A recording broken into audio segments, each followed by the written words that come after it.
friends, welcome back. Woo woo! So you read the title. It is Self-Leasing Airbnb and DFW. So I told you that I was bringing you guys someone special, Joe. Joe is going to tell us a little bit about himself, and he's going to teach you today the top 3 tips on how to do a self-lease Airbnb. Make sure you stay to the very end. We have so many tips and tricks for you guys, so let's get into it. Joe, tell us about you. How can they find you on social media? Tell us, give us the scoop. So I'm Joe from Oak Cliff. A lot of people call me that, or you can call me Joe Harris. Is what you can see me on as on Facebook. My IG is Duke of Oak Cliff, but she'll put all that in there. Yeah, I'll put all that stuff in the description below. Also, if you're new here, I am Keyra Ford. My channel talks about real estate tips and tricks, dance fitness go-tos, and much, much more. So if you're new here, hit that subscribe button and the like button if this video brings you value, all right? And if you've, been here before, thank you for rocking with us. So today, Joe is gonna give us the top 3 tips when it comes to, self-leasing Airbnb. So Joe, go ahead, start us off with number 1. So I think one of the first and more important things that we want to talk about is what is the difference between corporate leasing and self-leasing. Okay. And the difference is simply when you get a self-lease, you obtain a lease under your own assumed name. That's whatever your government name is. You go in there with the documentation and you assume the lease under your own name. Very basic, just regular leasing. Regular leasing. Awesome. Corporate leasing will be when you do it under a business. Mm-hmm. So you have an LLC, you have whatever, S Corp, whatever type of business you have, you assume the lease under that corporation's name. And for that, it's usually probably understood that whatever you're leasing out is going to be used on a basis to shuffle different people out who will be living there throughout the time. So that's the difference between self-leasing and corporate leasing. Awesome. And too, I did a video about the starter kits of Airbnb. It'll be here. So make sure you check that out, guys. If you want to start to that video, then come back to this. I think it will really give you a lot of knowledge. Okay, so the first step was the difference between self-leasing and corporate leasing. What else you got for us? Step 2. Not step 2. Tip 2. Tip 2 is location. Location. You gotta have a location, and a great location. Okay. It's important because you want to have an area where people will mostly congregate in whatever city it is. So it needs to be a centralized area where people will be able to get to and fro throughout the city, handling whatever business or whatever their purpose is.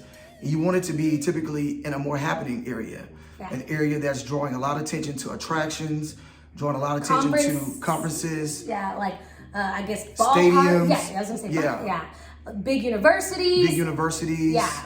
You want it to be in an area like that because it has a high concentration of people and a high turnaround of people, so people are gonna always be looking for places to stay. People are gonna always be looking for, whatever's going on in the area, so you wanna make sure that you have it in a great location. Great location. I love that. Okay, so not step? Why do I keep saying step?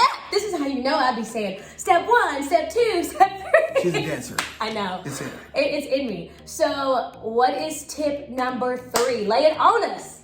Tip number 3 is hosted in hospitality. Okay. I really think a lot of people get into the business not really assuming the hospitable mindset. Okay. And I really think it's big that you do that. So when you're becoming a host, you are taking and assuming the role of a hotel owner. Okay. You're becoming this person's designated go-to for their sleep, for their stay. So they need to understand and feel like this is going to be a safe place. So you have to assume that same role. So you have to think about the security. So you have to think about that's one reason why you got to care about the location, because you want it to be in a safe, secure area. Okay. So you want to make sure that it's in an area where everything is happening. There's no crime. Correct. There's no place where low crime rate. Low crime rate. I'll say that. There's not no crime, but low crime rate.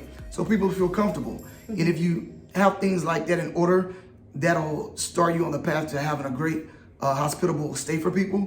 Communication's another big thing for hospitality. Hospitality. There we go. The struggle is real. The struggle is real. Yeah, but communication's always is always key. Yeah. So you can use an automated service to always give certain messages out to your guests at different times. From the beginning time when they immediately book, you can send them tips, text. rules, and a bunch of things like that about the area. But we'll give you more of those tips later on. But right now, those will be the 3 things. The difference between hosting. The difference between self-leasing and corporate lease, and then the second one was, what was it? Location, and then this one was hospitality. Yes, I said it right, honey. I said it right. And how you really need to be serious about communicating with someone when you do these Airbnb, because that is very important. People want to feel like they can trust you so that they would actually want to come to your Airbnb. So what me and Joe are in the process of doing, we're creating a course where we're able to help you if you want to own an Airbnb, so you want to purchase a property and then do Airbnb, in that property. If you want to do self-leasing, all the things that you have to go around doing, Joe is here to, answer any of those questions. I have his information below. He does have his own rate of whatever he needs to charge for you to do a consultation, but that's something that you can talk to him about. And then the third thing is a corporate lease. We want to give you 3 options when it comes to Airbnb, so make sure y'all stay tuned for that. We will have that coming out in the next probably 3 to 6 weeks, because we want to give you value. We want you to be successful in creating generational wealth. You know my channel is about creating generational wealth, either buying, selling, or investing in real estate. And thank you so much, guys. If this video has brought you some value, you smash that like button and definitely hit that notification button so you don't miss a video every time I post one. All right, thank you so much for being here. And I love you guys. Until next time. Peace! Oh my gosh, there she is. It's Keyra Ford. Keyra Ford. You don't know what? You never heard? Oh my gosh, she slays every time.